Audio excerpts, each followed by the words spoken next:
अस्सलाम वालेकुम। बेटा मेरी आवाज़ आ रही है? यस सर, आ रही है। ओके, आ रही है सर। ठीक है, चलो विदाउट वेस्टिंग एनी टाइम हम अपना लेक्चर स्टार्ट करते हैं, क्योंकि हमारे पास इंटरनेट नहीं आ रहा था। सो बाकी चीज़ें हम लेक्चर के एंड पे डिस्कस करेंगे। ठीक है जी, ओके। आपकी बुक का पेज नंबर है 47 और चैप्टर नंबर है 5। टॉपिक हमारा है यूज़ ऑफ लो टेम्परेचर। ठीक है, इससे पहले हमने जो लास्ट चैप्टर में कवर किया था that was use of high temperature for preservation of foods. आज हमने डिस्कस करना है लो टेम्परेचर। अच्छा, अब जनाब आप सबको पता है कि जो फूड स्पॉइलेज एजेंट्स की एक्टिविटीज होती हैं वो बहुत ज़्यादा उनमें एक मेजर फैक्टर जो प्ले करता है वो टेम्परेचर। ठीक है, और इसी तरह से जो एंजाइम्स हमारे फूड्स को स्पॉइल कर रहे होते हैं उनको भी एक पर्टिकुलर एक ऑप्टिमम टेम्परेचर रिक्वायर्ड होता है अपनी एक्टिविटीज को कैरी आउट करने के लिए, जस्ट लाइक माइक्रो। ठीक है, और इवन जो हमारे नॉर्मल केमिकल रिएक्शंस हो रहे होते हैं फूड्स के अंदर या इवन हमारी इनसाइड द लिविंग ऑर्गेनिजम्स, वो सारे के सारे केमिकल रिएक्शंस भी प्रोसीड करते हैं एक पर्टिकुलर टेम्परेचर के ऊपर। ठीक है, और इसी जो प्रॉपर्टी है या इसी कैरेक्टरिस्टिक को एक्सप्लॉइट करते हुए हम बेसिकली फूड्स की शेल्फ लाइफ को इंक्रीज कर सकते हैं। ठीक है, फूड हम प्रिजर्व क्यों करना चाहते हैं? हम डेफिनेटली जो मेजर ऑब्जेक्टिव फूड प्रिजर्व करने का होता है वो यही होता है कि हम फूड्स की शेल्फ लाइफ को इंक्रीज कर पाए। ठीक है, और उसी में से एक मेजर ऑब्जेक्टिव, इस मेजर ऑब्जेक्टिव को अचीव करते हुए एक मेजर जो एक्टिविटी हम करते हैं वो ये है कि हम टेम्परेचर को मैनिपुलेट कर देते हैं, टेम्परेचर को चेंज कर देते हैं सो दैट जो एंजाइम्स हैं या जो माइक्रोब्स हैं वो अपनी एक्टिविटीज को कैरी आउट ना कर पाए और उसकी वजह से फूड हमारा प्रिजर्व हो जाए, उसकी शेल्फ लाइफ इंक्रीज हो जाए। ठीक है, सो जस्ट लाइक हम टेम्परेचर को हाई कर देते हैं उसी तरह से हम टेम्परेचर को लो भी कर सकते हैं, और लो टेम्परेचर करने पे भी जो माइक्रोबियल एक्टिविटीज हैं वो रिटार्ड हो जाएंगी और हमारे फूड की शेल्फ लाइफ इंक्रीज हो जाएगी। अच्छा, अब जो पैथोजेनिक माइक्रो ऑर्गेनिजम्स हैं या फूड स्पॉइलेज माइक्रो ऑर्गेनिजम्स अगर हम उनको कहें, तो उनकी जो एक्टिविटी है या जो ग्रोथ है वो मैक्सिमम होती है एक मॉडरेट टेम्परेचर के ऊपर, और उस मॉडरेट टेम्परेचर को हम कहते हैं मीजोफिलिक रेंज। क्या कहते हैं उसको? Mesophilic range. यानी कि mesophilic range is that temperature range where the activity of food spoilage micro organisms is maximum. ठीक है, और हम अगर इस टेम्परेचर से नीचे टेम्परेचर लेके आए तो इनिशियल जो डिसेलरेशन हम अचीव कर पाते हैं in the activity of food spoilage micro organisms, और उससे हमारे बेनिफिट हमें होना शुरू हो जाता है। और उसके बियॉन्ड अगर हम फर्दर टेम्परेचर को मजीद नीचे लेके आते हैं, मजीद डिक्रीज करते हैं, तो उन माइक्रोबियल ऑर्गेनिजम्स की ऑलमोस्ट सारी की सारी एक्टिविटीज सीज हो जाती हैं, स्टॉप हो जाती हैं, और हमारा जो फूड है वो स्पॉइलेज से या डिटेरियोरेशन से हम उसको कंप्लीटली प्रिवेंट कर पाते हैं। अब कितना लो टेम्परेचर करना है वो डिपेंड करता है basically primarily on the objective of storage. ठीक है, अगर तो हमारा एम ये हो कि हमने शॉर्ट टाइम के लिए स्टोरेज करनी है तो हमने फूड को स्लाइटली लोअर करना है, टेम्परेचर को स्लाइटली लोअर या स्लाइटली डिक्रीज करना है।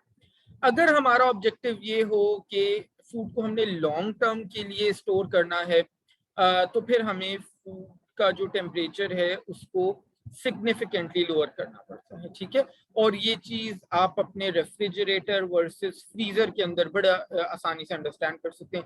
रेफ्रिजरेट जो हम चीजें करते हैं वो नॉर्मली, मैंने आपको बताया था कि हमारा जो टेम्परेचर रेफ्रिजरेटर का होता है वो नॉर्मली 18 डिग्री सेल्सियस तक होता है। ठीक है, और फ्रीजर का जो होम फ्रीजर्स हैं उनका टेम्परेचर -4 डिग्री सेल्सियस तक जाता है। सो रेफ्रिजरेटर में जो हम चीजें रखते हैं वो हमारा ऑब्जेक्टिव होता है कि नॉर्मली कुछ दिन के लिए, शॉर्ट ड्यूरेशन के लिए हमने उसको प्रिजर्व करना होता है, और जो फ्रीजर में हम चीजें रखते हैं, फूड्स रखते हैं, स्टोर करते हैं, वहां पे हमारा ऑब्जेक्टिव ये होता है कि हमने उसको लॉन्ग टाइम तक के लिए स्टोर करना है। ठीक है, तो दो टर्म्स हम यूज करते हैं उसी के अकॉर्डिंगली, एक को हम कहते हैं कोल्ड स्टोरेज और एक को हम कहते हैं फ्रीजर स्टोरेज। ठीक है, तो कोल्ड स्टोरेज वो वाली स्टोरेज कंडीशंस होती हैं जहां पे फूड का टेम्परेचर फ्रीजिंग पॉइंट के ऊपर होता है। कोल्ड स्टोरेज वो वाला टेम्परेचर होता है, वो वाली कंडीशन होती है जहां पे फूड का टेम्परेचर फ्रीजिंग पॉइंट से ज्यादा होता है। And on the other hand freezer storage वो वाला टेम्परेचर या वो वाली कंडीशन होती है जहाँ पे फूड का टेम्परेचर फ्रोजन स्टेट के अंदर यानी कि फ्रीजिंग पॉइंट से कम उसका टेम्परेचर रखते हैं, जो जैसे अभी मैंने आपको रेफ्रिजरेटर और फ्रीजर की एग्जांपल दी है, that is the best example to understand. अच्छा, इक्विपमेंट हम क्या यूज करते हैं लो टेम्परेचर के लिए? ऑब्वियसली जो हम इक्विपमेंट हमें रिक्वायर्ड होता है वो एक रेफ्रिजरेशन सिस्टम रिक्वायर्ड होता है, जिसको हम मैकेनिकली भी पावर कर सकते हैं और नॉन मैकेनिकली भी पावर कर सकते हैं। नॉन मैकेनिकली पावर करने की अगर हम बात आती है तो में भी शायद आपको ना पता हो, अभी भी गाँवों में तो होता है इस तरह से, खैर अब गाँवों में भी सिस्टम्स बहुत एडवांस हो गए हैं, स्टिल कुछ जगहों पे हमारे पास होता है कि आप आइस को या कोई सूटेबल फ्रीजिंग मिक्सचर को आप यूज करते हैं सो दैट आप उस रेफ्रिजरेशन सिस्टम को कूल कर सकें, उसको पावर सप्लाई कर सकें। और मैकेनिकल जो रेफ्रिजरेशन सिस्टम है, जैसे किसी भी घर के अंदर जो एक रेफ्रिजरेटर पड़ा हुआ होता है, उसके अंदर बेसिकली प्रिंसिपल ये होता है कि there is a liquid refrigerant जो बॉयल होता है और वेपराइज होता है एट वेरी लो टेम्परेचर, और वो फिर उस क्लोज सिस्टम के अंदर सर्कुलेट करता है। ठीक है, एनवायरनमेंट से वो हीट एब्जॉर्ब कर रहा होता है और खुद गैसियस स्टेट के अंदर कन्वर्ट हो रहा होता है।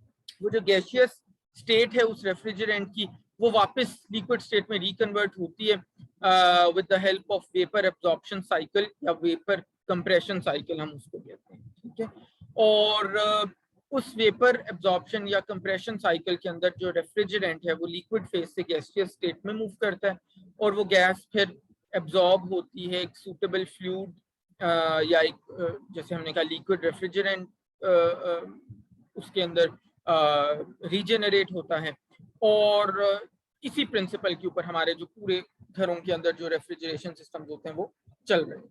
ठीक है, अच्छा, अब ये जो वेपर कंप्रेशन साइकिल है या एब्जॉर्प्शन साइकिल है, इसके अंदर जो मेन जो एक आप कह रहे हैं सेंट्रल डिवाइस जो यूज होती है उसको हम कहते हैं कंप्रेसर। ठीक है, और मे भी कभी आपने घर में ऐसे कहीं सुना हो कि जी अच्छा ओके कंप्रेसर खराब हो गया, बस अब तो कोई फायदा ही नहीं, अब तो यानी मेन जो बैकबोन है ना आपकी जो मैकेनिज्म इस पूरे को चला रहा है, जो डिवाइस चला रही है वो कंप्रेसर है आपका। ठीक है, सो कंप्रेसर के साथ साथ फिर तीन और इम्पोर्टेंट इसके अंदर यूनिट्स इंस्टॉल्ड होते हैं। कंप्रेसर के बाद कंडेंसर होता है, फिर एक्सपेंशन वॉल्व होता है एंड फिर इवेपोरेटर होता है। ठीक है, तो कंप्रेसर जैसे मैंने कहा ये तो सेंट्रल कोर है ना आपके रेफ्रिजरेशन सिस्टम का, it is also known as the heart of the system. ठीक है, और पूरा जो ये साइकिल चल रहा है उसके लिए एनर्जी प्रोवाइड कर रहा होता है, उसके लिए पावर प्रोवाइड कर रहा होता है। ठीक है, सो कंप्रेसर के अंदर बेसिकली गैस होती है जो उसके अंदर सर्कुलेट कर रही होती है पूरा जो रेफ्रिजरेशन सिस्टम है, और वो गैस पास होती है कंडेंसर को। ठीक है, कंडेंसर के अंदर गैस को कूल किया जाता है और कंडेंस किया जाता है इनटू अ लिक्विड फॉर्म। ठीक है, अब ये जो लिक्विड रेफ्रिजरेंट है ये पास ऑन होता है इवेपोरेटर में, उसका प्रेशर बड़ा हाई प्रेशर के साथ। ठीक है, और जो कंडेंसर से इवेपोरेटर में पास ऑन होता है वो पास ऑन होता है विद द हेल्प ऑफ या थ्रू एन एक्सपेंशन वॉल्व। ठीक है, और वंस वो इवेपोरेटर के अंदर पास ऑन हो जाता है तो वो जो फ्लूइड रेफ्रिजरेंट है वो लो प्रेशर के ऊपर एक वेपर लिक्विड मिक्सचर के अंदर, यानी कि mixture of gas and mixture of liquid, उसके अंदर एक लो प्रेशर के ऊपर वो कन्वर्ट हो जाता है। ठीक है, और उस इवेपोरेटर में फिर वो जो रेफ्रिजरेंट है वो सराउंडिंग एटमॉस्फेयर से हीट उसको एब्जॉर्ब करता है और उसको वेपराइज कर रहा होता है, और वो जो वेपर्स हैं वो दोबारा से फिर कंप्रेसर में जाते हैं और फिर वही जो पूरा साइकिल हमने जैसे डिस्कस किया वो उसी तरह से चलता रहता है। ठीक है, तो इस तरह से ये जो हमारा वेपर कंप्रेशन साइकिल है वो चल रहा होता है, और किन 4 यूनिट्स के ऊपर वो डिपेंडेंट है? कंप्रेसर के ऊपर, कंडेंसर के ऊपर, एक्सपेंशन वॉल्व के ऊपर और फाइनली इवेपोरेटर।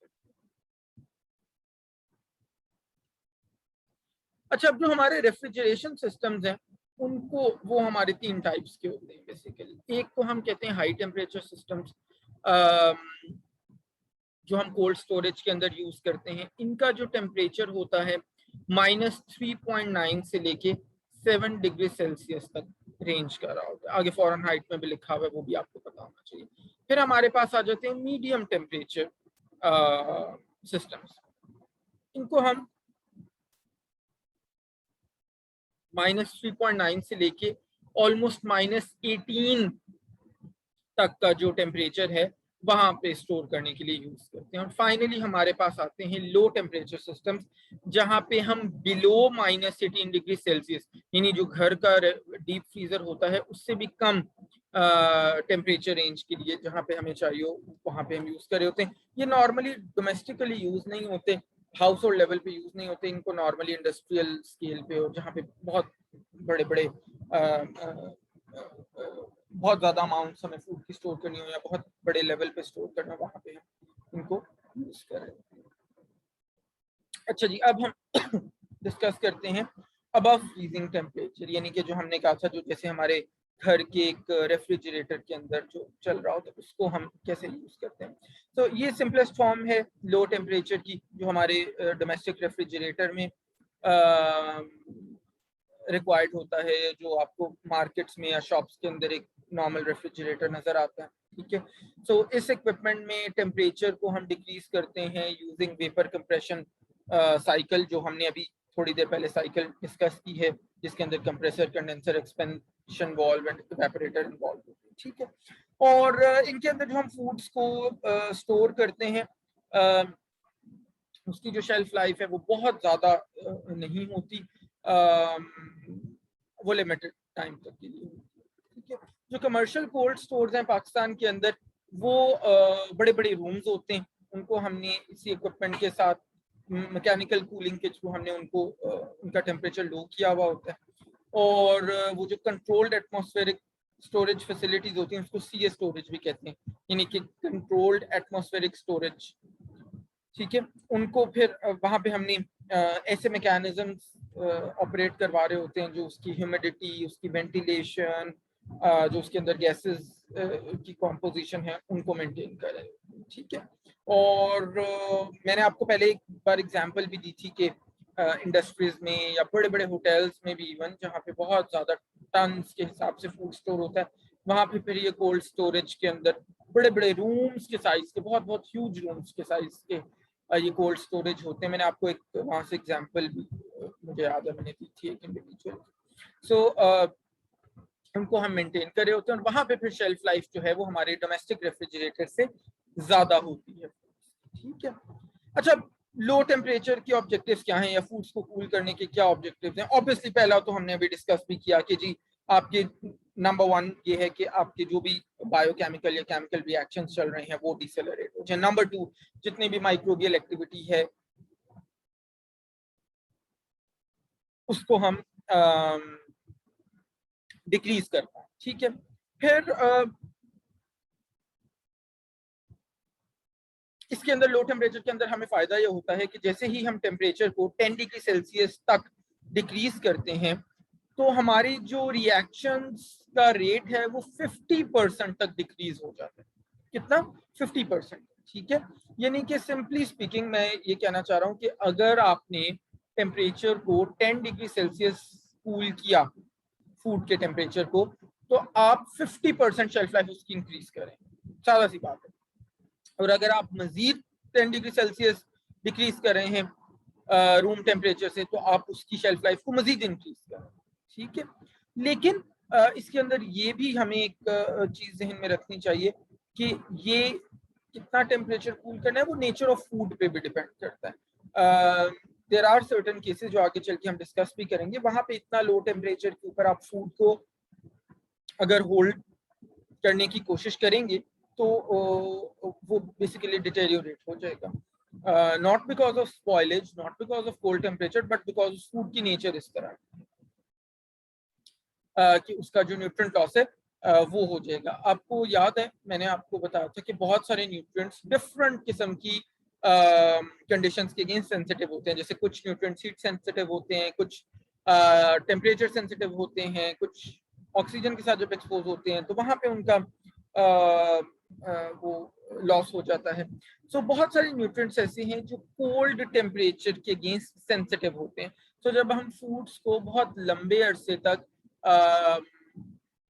कोल्ड टेम्परेचर के साथ एक्सपोज करते हैं तो वो न्यूट्रिएंट लॉस हो जाता है। सो इवेंचुअली वो भी कोई फायदा नहीं है कि एक फूड को लेट से आप लो टेम्परेचर पे 1 साल तक स्टोर कर पाए विदाउट इट स्पॉइलेज, लेकिन जब आप 1 साल के बाद उसका न्यूट्रिएंट प्रोफाइल चेक करें तो जी आपको पता चले कि इस फूड में से तो 90% न्यूट्रिएंट्स का ही लॉस हो गया। तो उसका भी बेटे हमें क्या फायदा, हमें इवेंचुअली फूड तो इसलिए चाहिए ना कि हमें हम उसमें से न्यूट्रिएंट्स हमें मिल सकें, भले वो मैक्रो न्यूट्रिएंट्स हो और भले वो माइक्रो न्यूट्रिएंट्स। ठीक है, अच्छा फिर इसके अलावा इंडस्ट्रियल लेवल पे इन ऑब्जेक्टिव्स के अलावा भी 1-2 ऑब्जेक्टिव्स होते हैं फूड्स को कूल करने के या लो टेम्परेचर करने के। फॉर एग्जांपल प्रिजर्वेशन तो मतलब होता ही होता है, ठीक है, उसके साथ फॉर एग्जांपल यहाँ पे एक बड़ी अच्छी इंटरेस्टिंग एग्जांपल दी हुई है कि ब्रेड को हम बेक करने के बाद कूल करते हैं। क्यों कूल करते हैं? इसलिए ताकि उसकी स्लाइसिंग आसान हो। आपको जब मार्केट से ब्रेड मिलती है तो स्लाइस की फॉर्म में मिलती है ना, स्लाइस उल्टी होती है। अगर हम गरम गरम ब्रेड को बेक होते ही स्लाइस करेंगे तो वो साइड टूट जाती है। आपने घर में भी अक्सर ऑब्जर्व किया होगा फिनोमेना। अच्छा फिर जनाब बीफ को इसी तरह से हम कूल करते हैं सो दैट उसकी जो सेंसरी कैरेक्टरिस्टिक्स हैं उनको हम इम्प्रूव कर सकें। वो कहते हैं ना कि जी जैसे राइस को कहते हैं कि जी जितना पुराना होता है उतने उसको हम कूल तो नहीं करते, वैसे समझाने के लिए बता रहा हूँ कि जी जितना पुराना होता है उतना ही अच्छा होता है, उतना ही अच्छा उसकी कुकिंग होती है। तो उसी तरह से सर्टेन फूड्स की जब एजिंग होती है तो वो ज्यादा उनकी सेंसरी कैरेक्टरिस्टिक्स इंप्रूव होती है। ठीक है, अच्छा फिर इसी तरह से जो कार्बोनेटेड बेवरेजेस जो आप सुबह शाम फिजी ड्रिंक्स पीते हो, इनको कार्बोनेशन करने से पहले हम कूल करते हैं। क्यों? क्योंकि कार्बन डाइऑक्साइड कोल्ड, शायद मे बी आपको याद हो एफएससी से, कार्बन डाइऑक्साइड कोल्ड वाटर में ज्यादा सॉल्युबल है। ठीक है, तो रूम टेम्परेचर या हॉट वाटर के अंदर अगर हम उसको डिसॉल्व करने की कोशिश करेंगे तो कम सॉल्युबिलिटी होती है। अच्छा फिर जनाब जो ब्रूइंग इंडस्ट्री है उसके अंदर हम वाटर को कूल करते हैं सो दैट जो अनडिजायरेबल कंपोनेंट्स होते हैं उनको हम प्रेसिपिटेट कर पाए। ठीक है, ब्रूइंग इंडस्ट्री ये जैसे हम कॉफी को भी ब्रू करते हैं, लेकिन बेसिकली ब्रूइंग इंडस्ट्री का यहाँ पे मतलब है जो हम वाइन्स वगैरह बना रहे होते हैं। ठीक है, तो इस तरह से फूड इंडस्ट्रीज में फिर मजीद भी ये ऑब्जेक्टिव्स। अच्छा अब लो टेम्परेचर पे स्टोर करने से पहले भी क्या फूड का कोई हमें प्री ट्रीटमेंट करना होता है? यस, करना होता है। कैसे करना होता है और क्यों करना होता है वो डिस्कस करते हैं। अच्छा अब जब हम फूड का जो रॉ मटेरियल होता है जब हम उसको डिफरेंट डिफरेंट सोर्सेज से गैदर करते हैं, कलेक्ट करते हैं अपने पास, तो डेफिनेटली आपको पता है वो सारी कहानी हमने मिनट से पहले पढ़ी थी कि वो बड़ी आसानी से कंटामिनेट हो जाता है जब हम उसको हार्वेस्ट करते हैं, जब हम उसको कलेक्ट करते हैं, या लेट्स से अगर हम एनिमल फूड की बात करें हम उसको स्लॉटर कर रहे हैं। और बहुत सारे प्रॉब्लम ये आती है कि माइक्रो ऑर्गेनिजम्स कुछ इतने ज्यादा रेजिस्टेंट होते हैं कि अगर हम बहुत आइडियल हैंडलिंग कंडीशंस भी क्रिएट करें या माइक्रो ऑर्गेनिजम्स के लिए बहुत अनफेवरेबल कंडीशंस भी क्रिएट करें, even then they might continue to grow। ठीक है, तो वही प्रिंसिपल फिर हमें कोल्ड स्टोरेज में भी ध्यान में रखना पड़ता है कि हम जैसी मर्जी कंडीशंस को हम क्रिएट करवा लें, लेकिन micro organisms we have to make sure कि इवेंचुअली वो ग्रो करना ना शुरू करें। और वो फिर जाहिर है कि फूड की नेचर क्या है उसके ऊपर भी डिपेंड करता है। ठीक है, तो इसी तरह से फिर हम हर फूड को जिसको भी हम कोल्ड स्टोर लो टेम्परेचर पे स्टोर करने जा रहे हैं, फिर वो भी डिपेंड करता है कि उस फूड की नेचर क्या है। मिसाल के तौर पे बीफ को हम वॉश करते हैं, उसको डी वाटर करते हैं और फिर चैम्बर्स के अंदर उसको डिफरेंट कंपार्टमेंट्स के अंदर स्टैक करते हैं जिनके अंदर नॉर्मली यूवी लैंप्स लगे हुए होते हैं। ये इंडस्ट्रियल लेवल के ऊपर अब बात होगी, लॉन्गर पीरियड ऑफ टाइम के लिए जब आपने करना होता है। एग्स को इसी तरह से we may dip them in suitable mineral oil और फिर हम उनको कोल्ड स्टोर के अंदर लेके आते हैं। फ्रूट्स के लिए हम उनको पहले सॉर्ट करते हैं कि ओवर राइप कौन से फ्रूट्स हैं, अंडर राइप कौन से फ्रूट्स हैं, और फिर हम उनको स्टोर करते हैं। वेजिटेबल्स को हम वॉश करते हैं, ड्रेन करते हैं, और फिर हम उनको लो टेम्परेचर पे स्टोर करते हैं। तो इस तरह कहने का मतलब ये है कि हर फूड की नेचर के अकॉर्डिंगली हम ये इंश्योर करते हैं कि हम उसका कोल्ड या लो टेम्परेचर पे स्टोर करने से पहले उसका प्री ट्रीटमेंट किस तरह से होगा। प्री ट्रीटमेंट से मुराद है जो हम वॉश करें या ड्रेन कर रहे हैं, या जी जो हमने कहा बीफ को हमने वॉश किया, फिर उसमें से मॉइस्चर रिमूव किया, फिर उसको स्टैक किया, या एग्स को मिनरल ऑयल के अंदर डिप किया, ये प्री ट्रीटमेंट है बेसिकली। ठीक है, अच्छा, अब इसी तरह से जो माइक्रोबियल लोड होता है फ्रेश फूड जब हम ला रहे हैं, उसको अगर हम समटाइम्स वॉश करें, हीट ट्रीटमेंट दें, कोई केमिकल्स ऐड करें या रेडिएशंस के साथ एक्सपोज करें, तो भी उनका माइक्रोबियल लोड स्टोर करने से पहले काफी ज्यादा ड्रास्टिकली रिड्यूस हो जाता है। उसकी एग्जांपल्स के अंदर पपाया आ जाते हैं, फिर ऑरेंजेस, नेक्टरीन्स जो दिए हुए ऑरेंजेस वगैरह, फिर लेमन्स हैं। इनको हम हॉट वाटर के अंदर इमर्स करते हैं। कोई उसका टेम्परेचर हम 46 to 54 डिग्री सेल्सियस रखते हैं, ठीक है, 1 to 4 मिनट्स के लिए। और फिर कुछ फ्रूट्स और वेजिटेबल्स हैं जैसे क्यूकम्बर्स हो गए या रूट क्रॉप्स हो गए, टर्निप्स वगैरह, उनको हम स्लाइड सा ब्रशिंग करके वैक्स ऐड कर देते हैं, सो दैट एक तो उनकी अपीयरेंस इंप्रूव हो और उसकी वजह से माइक्रोबियल एंट्री भी उनमें नहीं हो पाती। फिर इसी तरह से बहुत सारे केमिकल्स को भी हम यूज कर रहे होते हैं प्री ट्रीटमेंट के तौर पे फूड्स को लो टेम्परेचर पे स्टोर करने से पहले। उसकी कुछ एग्जांपल्स यहाँ पे दी हुई हैं कि जो नॉर्मली हम ट्रीट कर रहे होते हैं फ्रूट्स को या वेजिटेबल्स को, वो एसीटेट्स के साथ, क्लोरीन के साथ, सल्फर डाइऑक्साइड के साथ, मिथाइल ब्रोमाइड के साथ, ओजोन के साथ, इन केमिकल्स के साथ हम ट्रीट कर रहे होते हैं। फिर इसी तरह से प्लांटेन, उसकी जो राइपनिंग है उसको हम रिटार्ड करते हैं, डिसेलेरेट करते हैं by application of this chemical known as प्यूराफिल।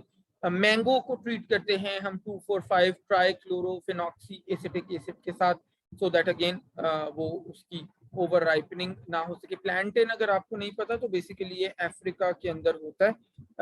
बहुत बड़े बड़े आप कह लें अंडरस्टैंडिंग के लिए जैसे हमारा बनाना होता है ना, बेसिकली बिल्कुल वैसा ही उसी शेप का वैसा ही होता है, वही फैमिली है, बट इसका साइज बहुत बड़ा होता है। और प्लांटेन जो है बेसिकली उसको कुकिंग के अंदर, हम तो बनाना को ज़ाहिर कुक नहीं करते ना, हम तो एज अ फ्रूट उसको लेते हैं, तो प्लांटेन जो है उसको हम वो कुकिंग में भी यूज होता है, फैमिली वो की है। ठीक है, और फिर अनियंस, पोटैटोस, कैरेट्स जो हो गए, उनको हम फिर उनकी स्प्राउटिंग को प्रिवेंट करने के लिए फिनाइल कार्बामेट्स या मैलिक हाइड्रोजाइड या नोनाइल अल्कोहल, इनके साथ हम ट्रीट करते हैं। अब ये डिबेट मोस्ट डेफिनेटली अपनी जगह है और रहेगी, before you ask me any questions regarding this, कि क्या ये ठीक है ऐसा करना, क्या हमें फूड्स को केमिकल्स के साथ ट्रीट करना चाहिए। नेचुरली मोस्ट डेफिनेटली बेटे नहीं।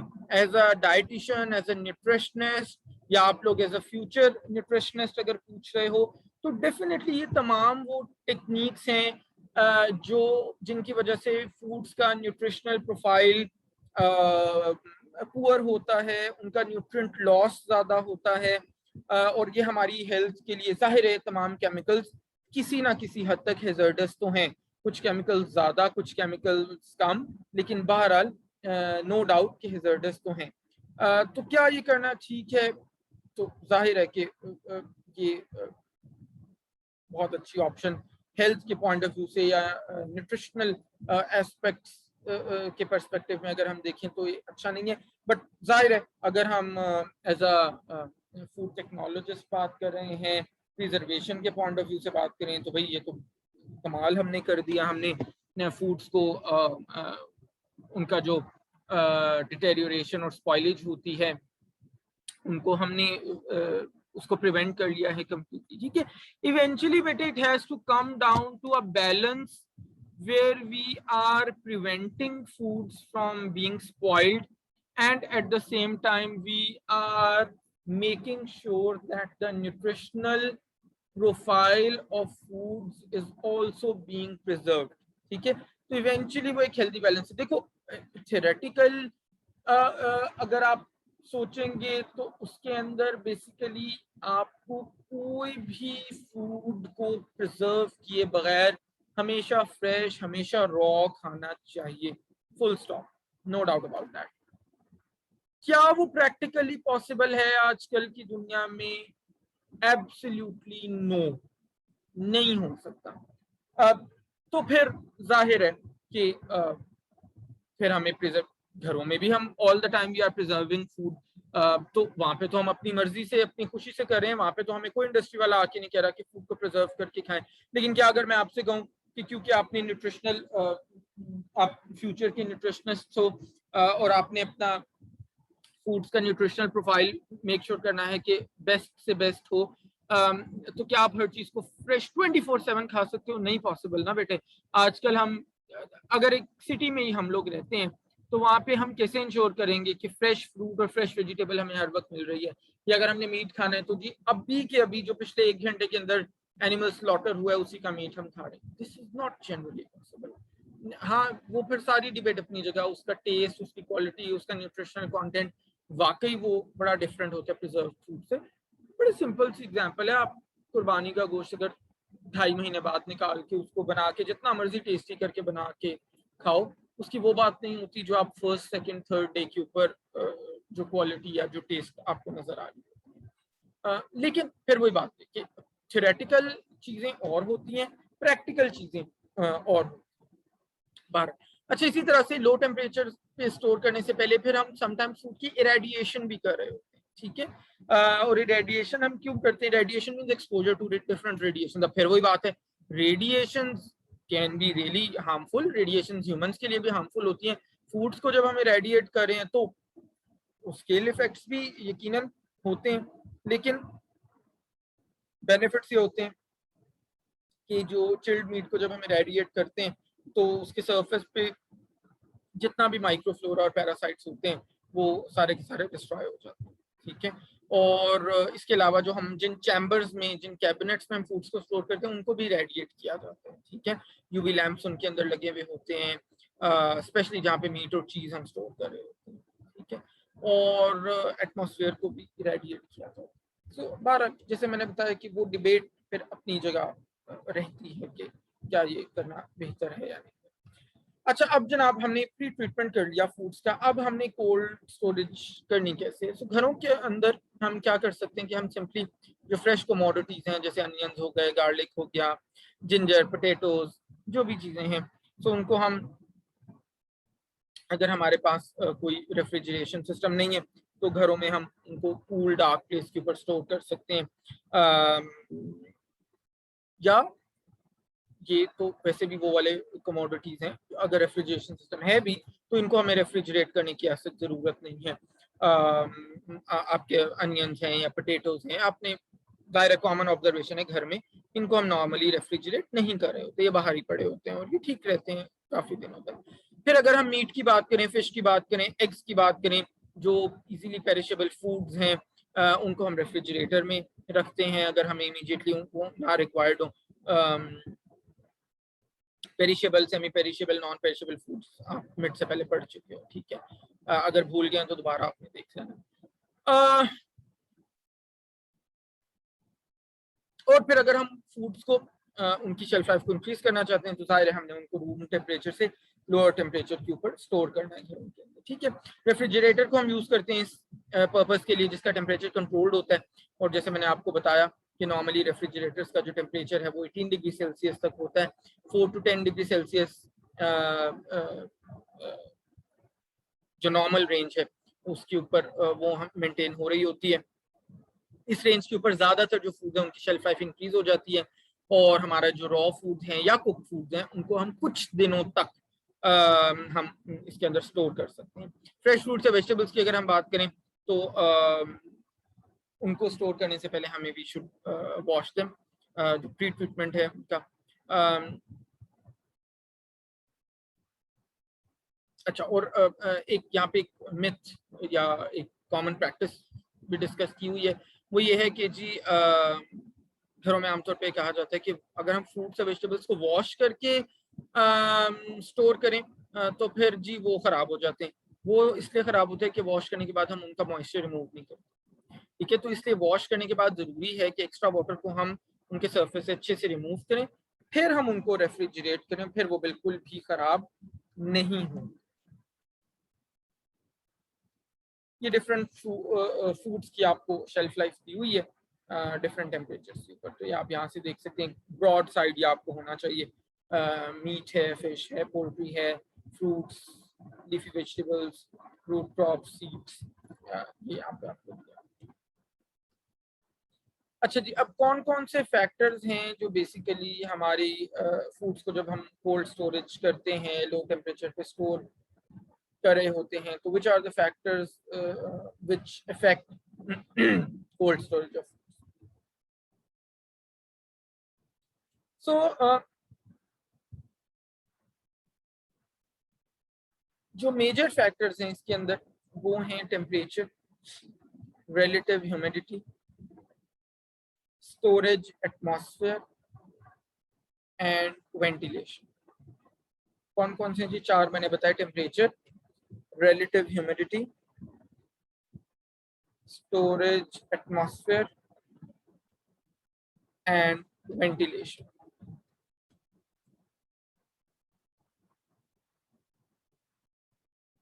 अच्छा, अब सबसे पहले टेम्परेचर को डिस्कस कर लेते हैं। तो टेम्परेचर की जो चॉइस है फूड्स को रेफ्रिजरेट करने के लिए, वो डिपेंड करता है नेचर ऑफ फूड के ऊपर। फूड को हमने कितनी देर के लिए हम स्टोर करना चाह रहे हैं, क्या ऑब्जेक्टिव है हमारा, शॉर्ट टर्म स्टोरेज है, लॉन्ग टर्म स्टोरेज है, स्टोरेज एटमॉस्फेयर कैसा है, और जो रॉ मटेरियल है उसको हमने प्री ट्रीट कैसे किया, यानी क्या उसको केमिकल्स हमने कोई लगाए हैं, क्या हमने रेडिएशन की है, क्या हमने उसको कोई वॉश करके फिर एक्स्ट्रा मॉइस्चर को रिमूव किया है, क्या किसी सूटेबल ऑयल में हमने उसको डिप किया है, क्या हमने उसके साथ किया। अच्छा, अब ये है कि कुछ या बहुत सारे इनफैक्ट प्लांट मटेरियल्स ऐसे होते हैं जिनके अंदर मेटाबॉलिक एक्टिविटीज बहुत हाई रेट के ऊपर चल रही है, और जब हम उनको स्टोर करते हैं तो उसकी वजह से उन एक्टिविटीज, उन केमिकल रिएक्शंस की वजह से उनके अंदर हीट प्रोड्यूस हो रही होती है। एग्जांपल दी हुई है ग्रीन बीन्स की, या डिफरेंट जो कॉर्न है, ओकरा है। अगर हम इनको 24 आवर्स के लिए स्टोर करें एट 4.5 डिग्री सेल्सियस, तो ये कोई 252 kilo calories of heat produce कर रहे होते हैं। और सेम कंडीशंस के ऊपर, यानी 4.5 डिग्री सेल्सियस के ऊपर अगर हम कैरेट्स या पोटैटोस को स्टोर करें, तो वो 504 से लेके 1260 कैलोरीज हीट जनरेट कर रहे होते हैं। फ्रूट्स की अगर हम बात करें तो उनके अंदर नॉर्मली रेस्पिरेशन स्लो होती है, और केमिकल रिएक्शंस जो हैं वो इतने फास्ट रेट पे नहीं होते, जिसकी वजह से during storage less heat produce हो रही होती है। 4.5 डिग्री सेल्सियस पे अगर हम ग्रेप फ्रूट्स, लेमन्स, ऑरेंजेस या टमेटोज को स्टोर करें तो वो 504 कैलोरी से कम प्रोड्यूस कर रहे हैं। तो क्योंकि फूड्स की मेटाबॉलिक एक्टिविटीज के रेट वेरी कर रहे हैं, तो उसी के अकॉर्डिंगली जो स्टोरेज लाइफ है या शेल्फ लाइफ है इन फूड्स की, वो भी वेरी करती है।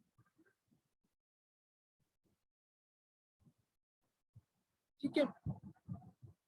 सो फॉर एग्जाम्पल, अगर एक नॉर्मल एटमॉस्फेयर की हम बात करें जिसके अंदर ऑक्सीजन और कार्बन डाइऑक्साइड जैसे एटमॉस्फेयर में मौजूद होता है, तो उस पर अगर हम beef, mutton, poultry, fish, lemons, cabbage, carrots, peas, spinach, इसको हम स्टोर करते हैं, और टेम्परेचर अगर हम जस्ट अबव फ्रीजिंग मेंटेन करते हैं, तो इन कमोडिटीज की जो स्टोरेज लाइफ है वो मैक्सिमाइज हम कर सकते हैं।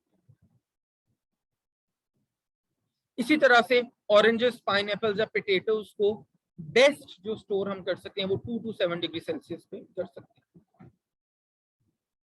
फिर इसी तरह से bananas, lemons, mangoes, tomatoes, grape fruits, इनकी जो स्टोरेज लाइफ है वो बेस्ट होती है 7 to 13 डिग्री सेल्सियस। तो इस तरह से डिफरेंट फूड्स की बेस्ट स्टोरेज जो लाइफ है वो डिफरेंट टेम्परेचर के ऊपर होती है। अच्छा, ये हमें कैसे पता चलती है? ये बेटे ऑब्वियसली हमें फिर रिसर्च से पता चलती है।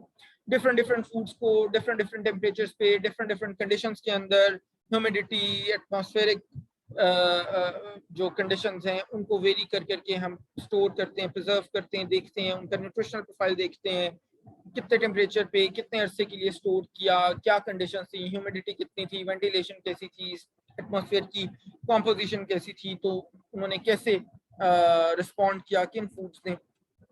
तो वहां पे फिर हम जो बेस्ट टेम्परेचर रेंज होती है उसको हम कैलकुलेट करते हैं। अच्छा, इसी तरह से फिर टेम्परेचर के साथ साथ इंसुलेशन इम्पॉर्टेंट होना भी एसेंशियल होता है।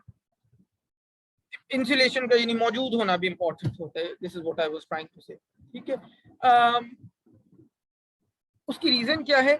उसकी रीजन ये है कि अगर प्रॉपर इंसुलेशन ना हो तो आपका जो रेफ्रिजरेशन चैम्बर के अंदर जो टेम्परेचर है वो यूनिफॉर्मली मेंटेन नहीं रहता। इंसुलेशन के लिए हम डिफरेंट मटेरियल्स यूज करते हैं, और जो मटेरियल हम यूज करें इंसुलेशन के लिए आइडियली उसको बिल्कुल नॉन टॉक्सिक होना चाहिए, क्योंकि ज़ाहिर हम फूड की बात करें, और उसकी जो हीट कंडक्टेंस है वो लो होनी चाहिए। अदरवाइज तो फिर ज़ाहिर है अगर हीट कंडक्टेंस ज्यादा होगी तो वो तो फिर फूड को गर्म करना शुरू कर देगा। अच्छा, फिर इसी तरह से एक और फैक्टर बड़ा इंपॉर्टेंट होता है, वो ये है कि difference between refrigeration coils and storage atmosphere. इन दोनों के बीच में रेफ्रिजरेशन कॉइल्स क्या होती हैं? वो फ्रिज की बैक साइड पे आपने देखा है ना, वो एक पूरा नेटवर्क लगा हुआ होता है कॉइल्स का। सो जितना कम टेम्परेचर होगा रेफ्रिजरेशन कॉइल्स और स्टोरेज एटमॉस्फेयर के बीच में, उतना ही बेहतर हमारा रेफ्रिजरेशन सिस्टम वर्क करेगा और उतना ही बेहतर हम फूड को प्रिजर्व कर पाएंगे।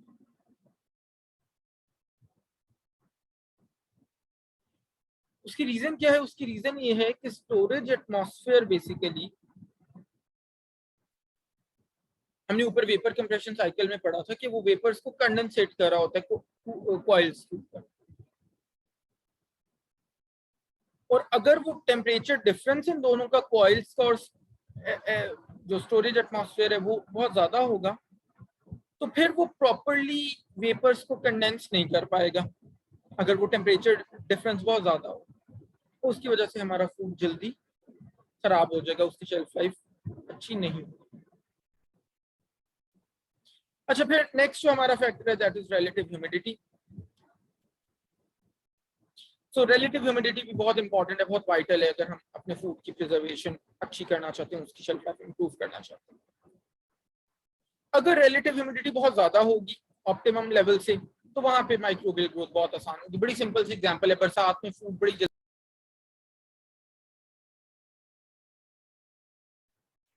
जी बेटा, मेरी आवाज आ रही है? Yes sir. हाँ जी, वो नेट थोड़ा सा डिस्कनेक्ट हो गया था।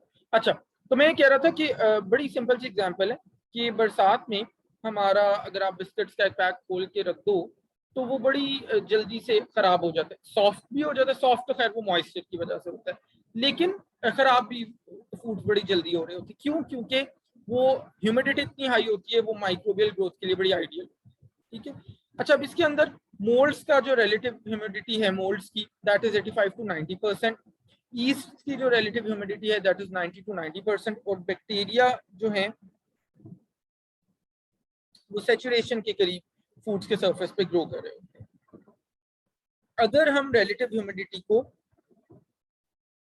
ऑप्टिमम लेवल से डिक्रीज कर दें तो उसकी वजह से मॉइस्चर रिमूव हो जाता है, और जब मॉइस्चर रिमूव होता है तो फिर जनाब प्रॉब्लम ये आती है कि फ्रूट्स और वेजिटेबल्स के अंदर एक प्रोसेस स्टार्ट हो जाता है जिसको हम विल्टिंग कहते हैं। ठीक है, विल्टिंग क्या होता है? विल्टिंग आपने अपने एफएससी में भी पढ़ा होगा, जब आपके फ्रूट्स या वेजिटेबल्स में से मॉइस्चर लूज हो जाता है तो वो बिल्कुल ऐसे डी शेप हो जाते हैं, डी फॉर्म हो जाते हैं, उनकी रिजिडिटी जो है वो बेसिकली खत्म हो जाती है, वो बिल्कुल सॉफ्ट से बन जाते हैं और बिल्कुल वो जैसे कहते हैं मुरझाए हुए फ्रूट्स या वेजिटेबल्स आपको बिल्कुल नजर आते हैं, सॉफ्ट सॉफ्ट से, तो जिनको कोई भी नहीं लेता। ठीक है, उसकी वजह से फिर इकोनॉमिक लॉसेस आए रहे, उनकी डिमांड ही नहीं होती। ठीक है, तो इसलिए प्रॉब्लम ये है कि अगर हम रिलेटिव ह्यूमिडिटी को बहुत ज्यादा लो कर दें तो फिर मॉइस्चर लॉस इतना हो जाता है कि फ्रूट्स या वेजिटेबल्स में विल्टिंग हो जाती है। अच्छा, अब ऑप्टिमम फिर रिलेटिव ह्यूमिडिटी हम क्या सेट करें डिफरेंट फ्रूट्स की, वो अगेन डिपेंड करती है कि फूड हम किस किस्म का स्टोर करें। मीट है अगर, तो उसकी रिकमेंडेड रिलेटिव ह्यूमिडिटी 92% है 0 डिग्री सेल्सियस पे। अगर टेम्परेचर 2.2 डिग्री सेल्सियस पे स्टोर किया हुआ है तो 88% है, और 4.4 डिग्री सेल्सियस है तो 75%। ये नहीं कि कहने का मतलब ये है, सादा याद रखने वाली बात ये है कि जब आप फूड का टेम्परेचर डिफाइन कर रहे हो ना, कि मीट है तो इस टेम्परेचर पे स्टोर करना है, फ्रूट है तो इस पे स्टोर करना है, वेजिटेबल है तो इस पे स्टोर करना है, तो उसके साथ साथ रिलेटिव ह्यूमिडिटी को भी आपने हर हाल में डिफाइन करना। ठीक है, ये चीज आपने अपने जहन में रखी। फिर थर्ड हमारा फैक्टर है कॉम्पोजिशन ऑफ स्टोरेज एटमॉस्फेयर। अच्छा, अब हमारा जो कोल्ड स्टोरेज चैम्बर्स होते हैं उनमें एटमॉस्फेयर जो हमने मेंटेन किया होता है उसके अंदर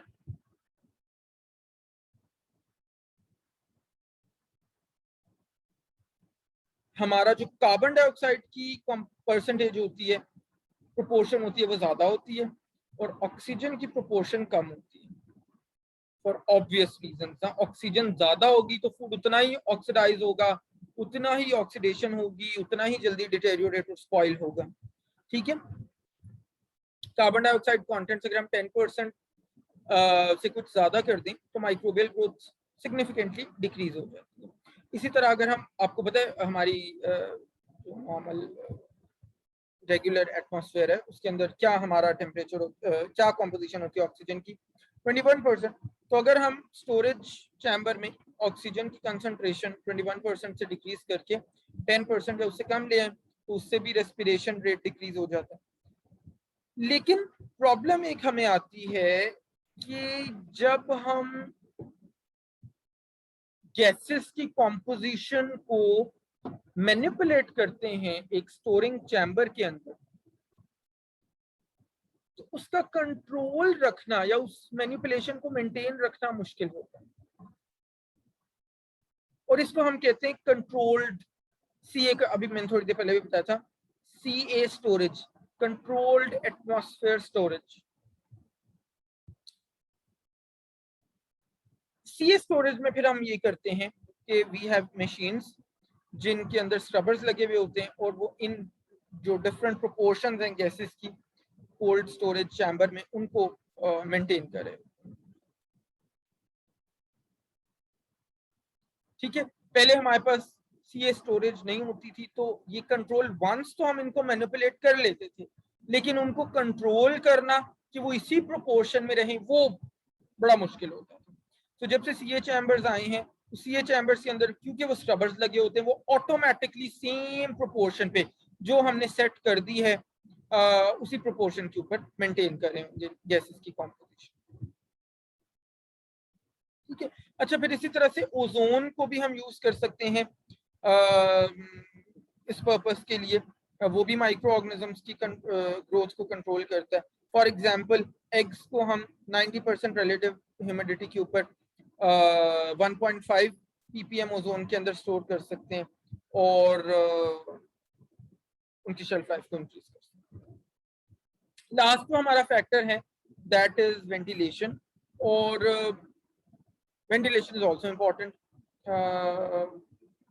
so that